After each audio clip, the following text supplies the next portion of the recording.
This illiterate man, typical Kumaoni, hundreds of wrinkles, jewelries on his face. For next about 12 hours, those remains of the soldiers were being burned with cooking oil. And those days that cooking oil used to be dalda. It used to freeze like hell. And if every Indian can have 10% of the sense of duty and character that man had, this century and century beyond will be India's century. Welcome to another episode. Today we have a very special guest with us, Major General Anil Sengar. He's a retired army officer, passionate motivational speaker, and a prolific writer. He has shared his unique perspective through 7 of his bestsellers. Today's conversation is about leadership. Let's hear more on it from him. Welcome, sir. Thank you, Shivam. My pleasure to be here with you. So you joined the army in the year 1979. It's been 38 years that you served in the army.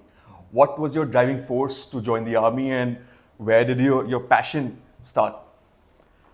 Well, I guess it runs in the family. My grandfather was in the army. My father was in the army. My elder brother was a special forces officer. So it came naturally as a family tradition. I went to Sainik School, Ghodakhal, which is a wonderful school, which I think consider myself extremely fortunate to have studied there. It came naturally, and I've been actually wearing uniform since I was 10 years old. So even though I got commissioned in 79, I've been wearing uniform from 68. So this passion really comes from the family. Can I request you to tell me a little more about the experience in the army, and where all have you commanded? Where did you start and where did you end? I joined as a second lieutenant in Sikkim. And then, of course, I commanded my battalion in Jammu. That was the time when Jammu was hit by very serious incidents of terrorism. Mm-hmm. That time the Raghunath temple was attacked. There was an attack on the railway station in Jammu.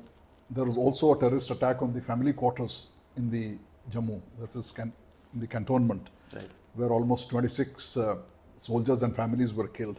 So that was a very interesting and exciting time. That's where I commanded, and then I commanded my battalion, my brigade, which is called RR sector, in a very high intensity CI operations called DOAP, which is quite close to Kupwara, and that was very exciting tenure. And the beauty is that my battalions actually killed a very large number of terrorists.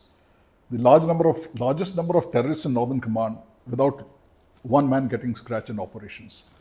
And that is the biggest satisfaction that I have of my career, where you knock off so many enemies of the country and your boys do not even suffer a scratch. And then I was fortunate enough to raise a division as Deputy GOC in Arunachal Pradesh. And I commanded a division in Strike Corps in Meerut. Other than that, I also served in a UN mission tenure in Cambodia. And I also served as defense attaché in 3 countries. I was posted in Turkey, accredited to Lebanon and Syria. Wow. So, and finally I retired from the Directorate General of Mechanized Forces in the Army Headquarters. That in brief is my service. That's a long time, sir. 38 years has been a really long time, and I'm sure there must have been a lot of learnings for you over the years, and must have been a lot of transitionary forces from the army and now retired life. But do you want to share with us 3 of the most important things that you keep, the fundamentals from the army that you keep with yourself? Yes, army is a learning every day. And my experience is that as much as you learn from officers, you learn equally or even more from the men that you command. And these men actually don't stand and give you a lecture. You learn from the way they conduct themselves. Right. And I joined a battalion which is 5 guards, which are boys from actually entire Trans-Himalayan ranges. And actually they in a manner affected the way I actually practiced leadership. Because I found those guys were so devoted, so dedicated, that you had to actually tell them something and forget about it, that it had to be done. They never ever said whether they've had water to drink, had food to drink, they were hungry. They never complained about anything. You gave them a job, it had to be done. They conducted themselves with so much of grace and dignity that I realized that You can never let down people of that caliber who give you 100% trust, 100% loyalty. And therefore, during my entire service, I was prepared to take on the entire system when the interests of my men were involved. Right. That was a very important lesson. And second is that as a leader or as a man, you deal with other people. Trust is is a most important word that ever was evolved. In civil, it's so much difficult to build trust, but the army actually survives on trust. And if I can share with you that, and a lot of people find this foolish actually, any financial transactions, I never read that paper. I just that man, have you read it? He would say, yes, sir. Can I trust you? I said, yes, sir. And sign it blindly. For those 38, 40 years, I did that, and I know nobody ever let me down. And third, of course, is that you find above you good superiors and bad superiors. Mm-hmm. When you come across bad superiors, you got to confront them. Sometimes disobey certain orders which bring harm to your men and to your people, your organization. That's a very difficult choice. I've done that during my entire service, and based on that, I am actually now writing a book which is being published by Pentagon Press, and the title of the book is Maverick Leadership, Embracing the Power of Constructive Disobedience. These are great learnings, long list, but these are three essential ones. There's a lot of learnings from the army that a nation should follow as well. Do you have any of those learnings for a country such as India, wherein there's so much diversity, there's so many people, there's so much culture involved, and similarly, there's a lot of diversity in the army as well. But how do you think India as a nation should learn from the Indian Army? I think that's the most important question that you asked me. And let me start this conversation with what our Honorable President Srimati Draupadi Murmu, in her speech, which was actually printed as an article in Indian Express on 16th August, and she reiterated that the identity as an Indian is more important than the identity based on your religion or caste. And actually, it struck me like a bolt from the blue.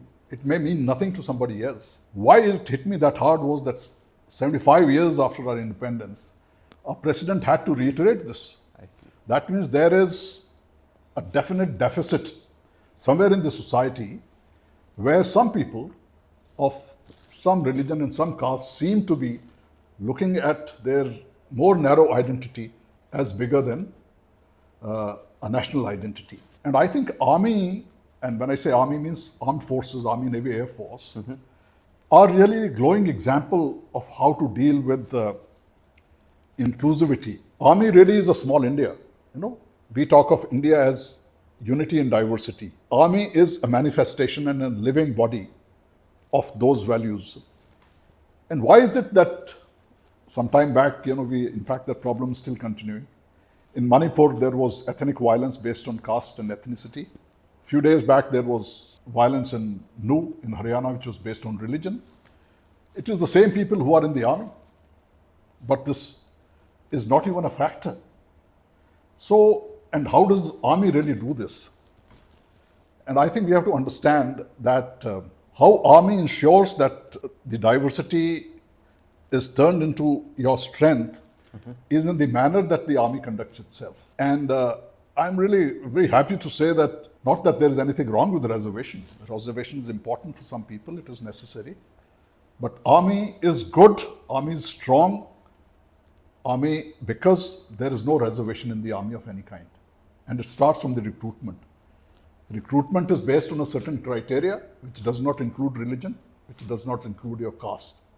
It's based on class composition of people belonging to a certain region. So when a soldier actually joins the army, right from the time he trains till he joins the unit, the driving and motivating force of a soldier is not religion or caste. It is something much, much bigger. And those things are your identity as an Indian and your identity in belonging to the unit that you belong. Now, I'll just show you this tie that I'm wearing. When I'm wearing this tie, the whole Indian Army knows that I belong to Brigade of the Guards. This is an identity which is I'm most proud of. And when somebody tells me, asks me something, I'll tell him that I'm a guardsman. That's what people from Brigade of Guards are called, and I'm from 5 Guards. So the men are motivated not based on religion or caste. They are motivated on larger issues of the military values of camaraderie, selfless service, loyalty, service to the nation, brotherhood. These are the issues actually, and not what your religion teaches you. And the beauty is that in the army, everybody has space and time to practice his religion. But army gives just the adequate, just the appropriate amount of space and no more, right? And these are all personal, very, very personal issues, which there is a half an hour mandir parade on a Sunday, that is it, and then you're back to business. So it is that the motivation is based not on religion or your caste, but on much larger issue of what you represent as an organization, what values your organization stands for, what values uniform that you wear stands for. And that is what brings all people together. So where does the discipline come from? From the army, you're saying? In India? In other countries, I mean, I've seen, for example, I was watching the World Cup, the latest World Cup, and I saw South Koreans at the end of the match were cleaning up their seating that is designated. And that was beautiful to see because that's something only South Koreans were doing. There were a lot of nationalities. There was Portuguese, there were Indians, there was the Argentinians, but you could only see South Koreans do something like that, and that is beautiful to see. I think that is about national character. And I guess it is, the first learning that a child does is from his parents. And as we say that 80% of what he learns is in the first 5 years. Right. Those 5 years spending at home. I think that's a culture which that teaching has to start from at home. The biggest school is the home, and the biggest teachers are the parents. And let's say if you see in India what happens when a man closes his shop at 11 o'clock at night, he leaves it as dirty as it is. Yeah. Right? When I went to Turkey, everybody used to clean his shop before closing it. So in the morning when he came and the first customer came, the shop was spick and span ready for him. So that, of course, India would say that in the morning we pray the deity. Of course, you swindle the first customer who comes after he prays. So, like Japan is another. In fact, when tsunami took place, it was so heartening to see people who were inside a mall. When the alarm was sounded for them to vacate, everybody put whatever he had put in his bag, put it back, and then left that place. Anywhere else in the world, people would have, ransacked the whole place. Yeah. Well, that is why Japan from 1945 bombed the hell out, with those Nagasaki and this thing. Today is the third largest economy in the world. And I think it is all about character. And if our Honorable President had to say that Indian identity comes above everything else, then I think we need to introspect and do a lot of soul searching. You were speaking about Japan, and Japan went through a lot. It would have been easier for them to resent the US or resent the rest of the world who weren't supporting them at the time of a crisis. It's a massive crisis that they had to go through a rebuilding process. Where do you think they did things right in order to be where they are right now? Because there's a lot of learnings from Japan as well. I think for this, certain amount of credit needs to be given to Americans as well. Because Americans, you see what went wrong, why Second World War took place was because after First World War was won by the West, they put such humiliating conditions on Germany that led, they'd taken away a lot of their land, they're distributed, country was divided. Then they were supposed to pay reparations for the war. Country was already suffering from economic downturn. They were in no position to do that. It was a humiliation. And they tried to set it right in the Second World War. I think Americans learned a lesson from there. Now, this again, Iraq. Iraq, what they did, they dismantled every institution which was there in Iraq. Ba'athist Party and anybody and everybody, they disbanded the military, they disbanded the police, and they tried to raise everything. But in Japan, they did not do that. They maintained the semi-god status and position of their king, who actually is a god for a Japanese emperor. They did not remove him from power or anything else. They did not dismantle their military. They did not dismantle their administrative bureaucracy structure. and they tried to govern the Japanese through their structures, which was not happening in Iraq. So they realized that you suddenly can't raise every institution in the start country in running. And when they did this, I think the dignity of Japanese, despite losing the war, they could feel that they were not being humiliated the way Iraqis were being humiliated. And they helped them, of course, they helped them in a big way financially to build their institutions. And all these things put together, the primacy of the Emperor of Japan, the institution, and their financial support, that there's no animosity between America and Japan today despite nuclear bombs. Yeah. I think these factors combined. A similar story comes from North and South Korea, wherein the people are same, but the kind of resentment that North Korea holds for the US and what South Korea holds for the rest of the world is completely different. North Korea is always ready to attack, and South Korea, even, I was watching a documentary wherein, there are a lot of bunkers in South Korea that people do not even know about, that they don't see, because there's a massive risk that comes from North Korea to the South Korea. But people are not worried about it. When people were interviewed about what they think about the bunkers and what they think about North Korea's conflict, they are like, it's all about love. It's all about peace and love. And on the other side, the same people in North Korea have got so much hate put in them through their leadership, and that they see the same situation differently.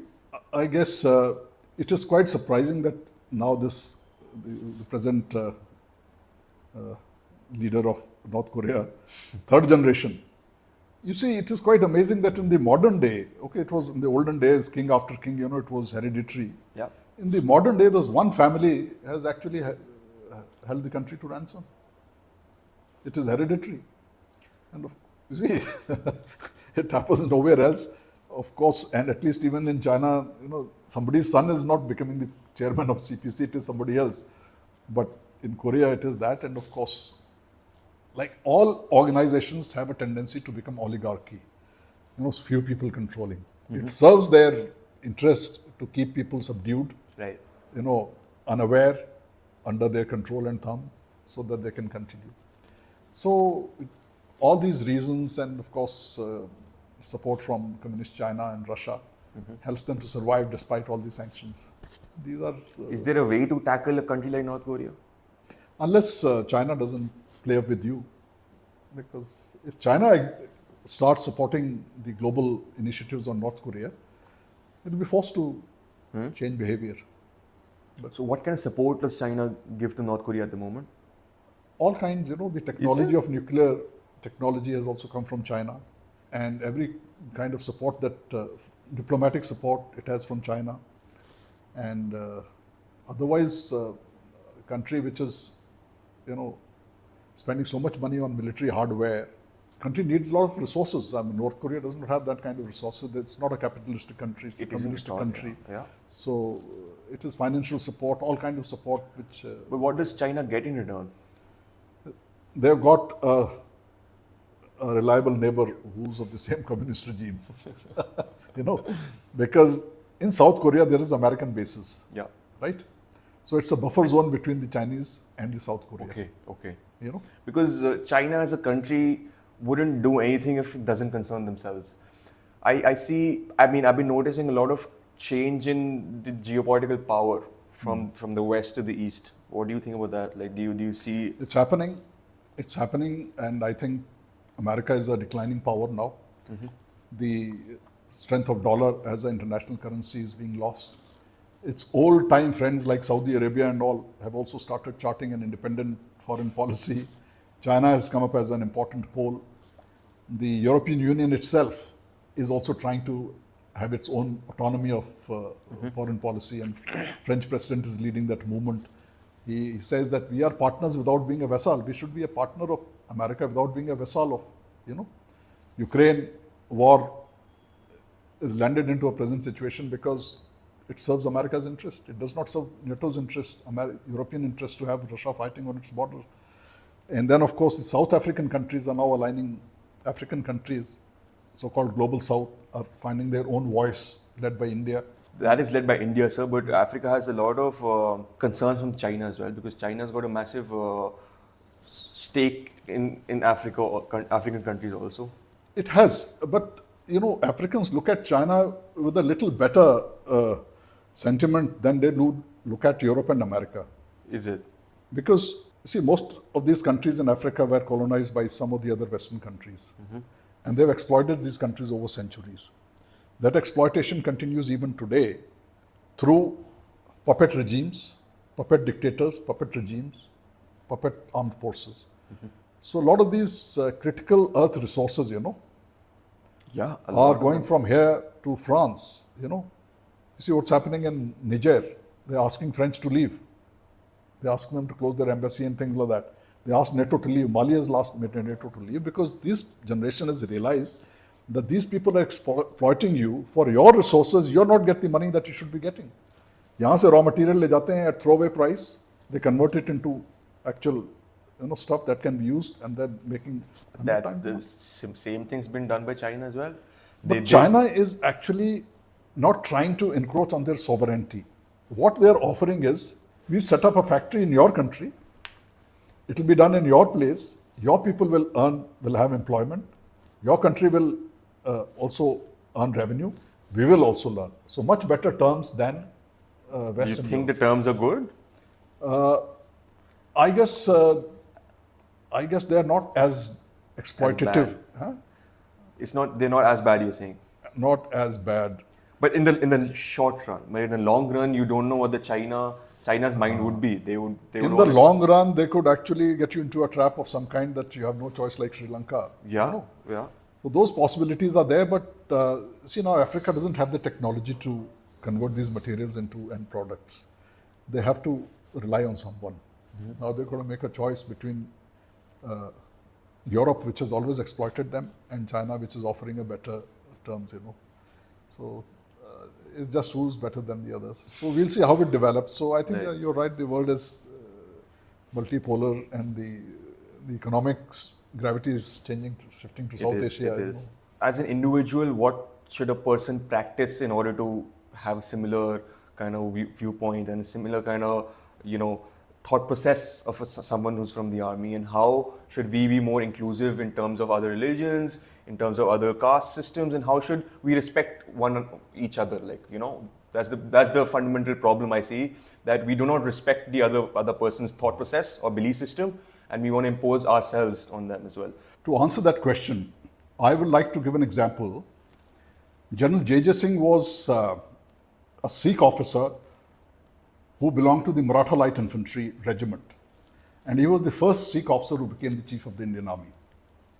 And in his first interview, journalists are looking for controversial questions so that they can harbor attention. They asked him an awkward question. They said, "You are the first Sikh officer who's the army chief. How do you feel?" And what General J.J. replied was, "I'm an Indian first, I'm a Maratha next," because he belonged to Maratha Light Infantry, and everything else comes later. This is not only what General J.J. is saying. This is what the spirit of the Indian Army is saying. And you ask a soldier, the lowest soldier in the rank, and you ask any officer, you'll get the same reply. So the lesson that country has to learn, the country, we all derive our identity from the country. It is the country which looks after us, which provides us, gives an identity. Let's say if I go outside India and I'm religion A, B, C, D, possibly in case of certain religions, the person will start looking at you with suspicion.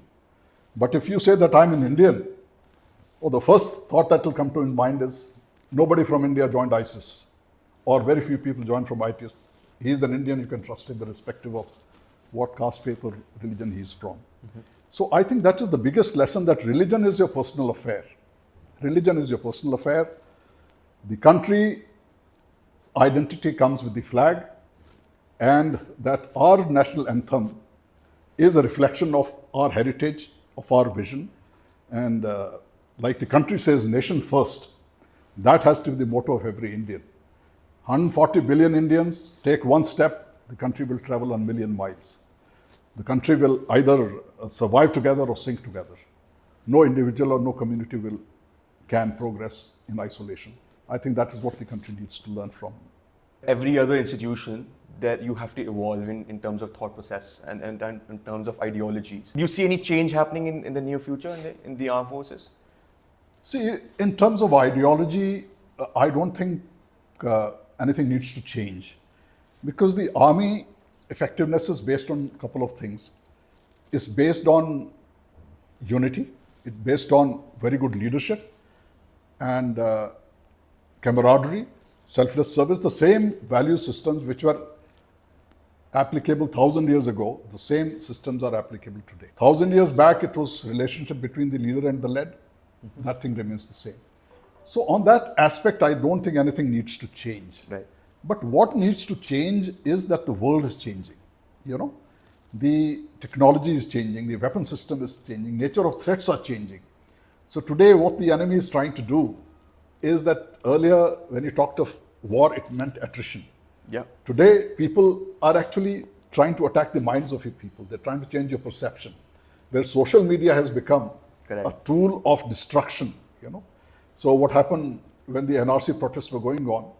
Then investigations brought out that a lot of it was being controlled by people from across the border. And when the violence in Nu took place, there was one Pakistani from across the border who was, fanning trouble here with the help of fake WhatsApp messages. So I think the ideology of leadership, the ideology of the organization of what makes it effective does not need to change. They are time tested. They won't need to be changed 1,000 years later. Wow. But as the world changes in terms of threat, technology, weapon system, and how your men get affected by what is happening in society. So you got to take that into account and factor those so that your men remain isolated from the ills that are affecting the society through religion, caste basis, or this kind of discrimination. So since you spoke about the technological advancement, where do you think the Indian Army or the armed forces are currently at in terms of the technology that we use, and where else can we improve on in terms of technology? Because in terms of warfare, I'm sorry to interrupt. In terms of warfare, it's not just the armed forces that are involved right now. There's a lot of information warfare. There's a lot of healthcare warfare and so on. So how should we as a nation keep that in mind and inculcate the technology as per? As you said, that it's not the army alone which fights a war. It's a nation which fights a war. And today, that statement has become very important because we talk of total warfare, we talk of hybrid warfare, where all those aspects of information warfare, perception warfare, cyber warfare, all that have become. So in future, see, our adversary doesn't have to attack us. He can cause you as much damage through use of cyber warfare. They can bring your railway system to a halt. They can bring your computer system to a halt. They can bring your banks to the halt. That can cause you billions of dollars of loss. They can, if there is a war, my view is that they'll not bombard your posts now. They'll bombard your assets in the space. Right. Because that will neutralize everything else that's happening on ground. So technology is going to play a major part. Now, India somehow has not been amongst the top technology runners in the world.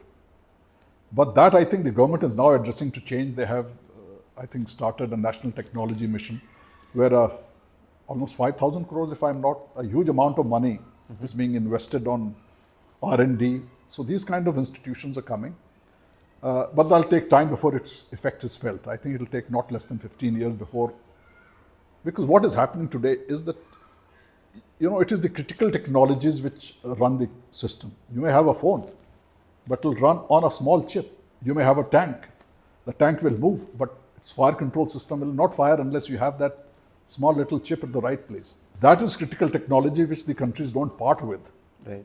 Because that gives them money, and they have invested 15, 20 years of intellectual and financial capital on the technology. But without that, India has no future. No country has a future unless you own the critical technology. Correct. But India has started on the path, and I think and with this Atmanirbhar and all that, semiconductors being produced in India. So I think the government has taken the right steps. Now you got to generate momentum and make it happen faster. And I think 15 years from now, India will own most of the critical technologies necessary for country's development and security. Lovely, sir. So you have, as an individual officer, has held a lot of leadership roles in your career. Do you have any tips and tricks for leaders and future leaders of our nation? And there's some tips that you want to give to the audience as well, wherein they could learned from your experience in the army or your experience in the international affairs as well, your assignments internationally? You know, leadership is actually is simpler than what it is made out to be, and it is more complex than what it appears to be to practice. And there are three aspects of leadership, and actually I have here is a book which I have written, which is called The Be No Do of Generalship. The Be No Do are the pillars of leadership. B stands for the man that you are, which means the man that you are involves your integrity, character, and basic qualities that make you what you are. Right. That is the foundation of leadership. No relates to the competence that you need to be able to discharge the responsibility that you have. Now, the B never changes, whether you are at the lower level of leadership or the highest level of leadership. What changes is the no. No relates to competence. So, a leader of today, whether you're corporate, wherever you are, you have to be adaptable and constantly evolving as things are changing. Now, you got to change yourself faster than the changes which are taking place outside for you to remain relevant, right? So it is learn, unlearn, and relearn. Right? Yeah. So the days when you could acquire a degree and you thought that could see you through for the rest of your life, those days are gone. Possibly it can only happen in the government, where you get into civil services with one qualification that see you through, but nowhere else. And the last thing is about the do. Do is what you do. Is you bring your character, integrity, your competence and skill together in the context of the environment that you are, in the context of the challenges that you face, put these things together, and with the men that you're responsible for in these circumstances. Character and integrity is the foundation of good leadership, supported by competence which must be adaptable and constantly changing to the requirement, and then putting it together in the context of where you are. This is the crux of leadership, irrespective of whatever level you are. You have authored 8 books, if I'm not wrong. Yeah. And one of the latest books was titled Military Crazy. Not the latest, but it's actually the first. The first book. Yeah. I'm sorry about that. So there were some stories that you wanted to share that you mentioned in this book. Would you like to share with me? Yeah, sure. You know, this is my favorite story because one is I was involved in this, and second is today you apply for a job online or anywhere, they ask you, please send your CV, and then you write 3 pages of CV. You've done this, you've done this, you've done that. This example that I'm going to share with you is this man had no CV. If you were to select this man based on his CV, everybody would reject him because he had no CV. This was a JCO from my unit who belonged to some remote part of Uttarakhand. He joined the armies sometimes in early 60s, which means at that point of time he really had no education, because in some remote part of Uttarakhand in the 60s, what kind of schools were there, you can imagine. People felt that right from the lowest rank of promotion to Lance Naik, which in English is called Lance Corporal, they said, oh, he's a loyal guy, he's good, but he's illiterate, too illiterate to be promoted to next rank. Right. But based on his sense of duty, commitment and loyalty, he kept going up. And eventually he became the battalion Subedar Major, and we were on Siachen Glacier. And you got to hear this now. That's what every Indian from the bottom of the ladder to the highest must listen to this. This illiterate man, typical Kumaoni, hundreds of wrinkles, jhurris on his face. One day we lost 3 soldiers. They died due to enemy artillery fire on Siachen. We were on Siachen Glacier in 1986. And that time Siachen Glacier didn't have facilities. It was tough living, very difficult living. To cut the story short, we lost 3 soldiers to enemy artillery fire. And our commanding officer had moved up where this incident had happened. I was the adjutant in my battalion, and the head clerk came with a piece of paper. I said, हाँ साहब क्या है? He said, साहब ये बड़ा दुखद समाचार है, ये हमारे सूबेदार मेजर साहब के का टेलीग्राम है कि इनकी जो बेटी है, उनके उत्तराखंड में बनबसा एरिया में स्टोव फटने से उसकी डेथ हो गई है, मृत्यु हो गई है. So I was very shocked with this news because he was a very important man in the unit. He is really a link between officers and the Jawans. So I called him, and with great difficulty, I actually broke the news to him. And when he heard this news, he stood silent for 30 seconds. Then I told him, साहब आप आज या कल यहाँ से निकलने की तैयारी कीजिए. From where we were, it used to take 5 days of walk on the glacier to reach a place from where vehicles were available. Then from there to Leh, all the way going down to remote part of Uttarakhand would have taken him many weeks. I said, I'll organize a helicopter for you. So from here to the base camp you can go. Now just listen what he tells me. He says, साहब ये Telegram तो घर से कब का चला होगा. मेरी बेटी की तो जो कार्यक्रिया होनी है वो हो चुकी है. अगर मैं जाता हूँ मैं भी कब पहुँचूँगा, 10 दिन, 15 दिन, 1 महीना लगेगा, उसका शक्ल तो मैं देख नहीं सकता हूँ. बट मैं इस पलटन का सूबेदार मेजर हूँ और ये मेरी जिम्मेवारी है कि जो हमारे 3 जवान की डेथ हुई है, मैं उनका क्रिमेशन करके जाऊँगा. वो मेरी ड्यूटी है, मैं वो ड्यूटी करके जाऊँगा. Then those people threw some wood, firewood for cremation of these 3 soldiers. And that place was about 15,000 feet. Those people know it that at 15,000 feet, everything takes so much longer to burn. If you have to cook rice in plains, if it takes 20 minutes, there it will take 1 hour. So all the wood that they actually dropped there finished, but the bodies were not even half burnt. For next about 12 hours, those remains of the soldiers were being burned with cooking oil. And those days that cooking oil used to be dalda. It used to freeze like hell. This Subedar Major of ours, Diwan Singh, that wonderful man, he sat next to the pyre while the soldiers kept pouring ghee for about 12 hours without moving from there, without a glass of water or tea, till the bodies were fully cremated. Then he collected those ashes, made 3 urns, the 3 soldiers. He took those with them. And he first went to the families of those soldiers, gave them the urn, then went to his family where he's lost his daughter. This was a man who had no education. He had no CV. But this was a man who had a character and a sense of duty. And if every Indian can have 10% of the sense of duty and character that man had, this century and century beyond will be India's century. This is what I thought I would share with on this talk with you. That is beautiful, sir. There's so much learning from this story that you've just told me, and a lot of Indians need to learn from this as well. And in terms of how work is worship, and that's what the Gita tells us as well. Right. Lovely, sir. This was a very insightful conversation with you, and I'm sure the audience learned a lot from this as well.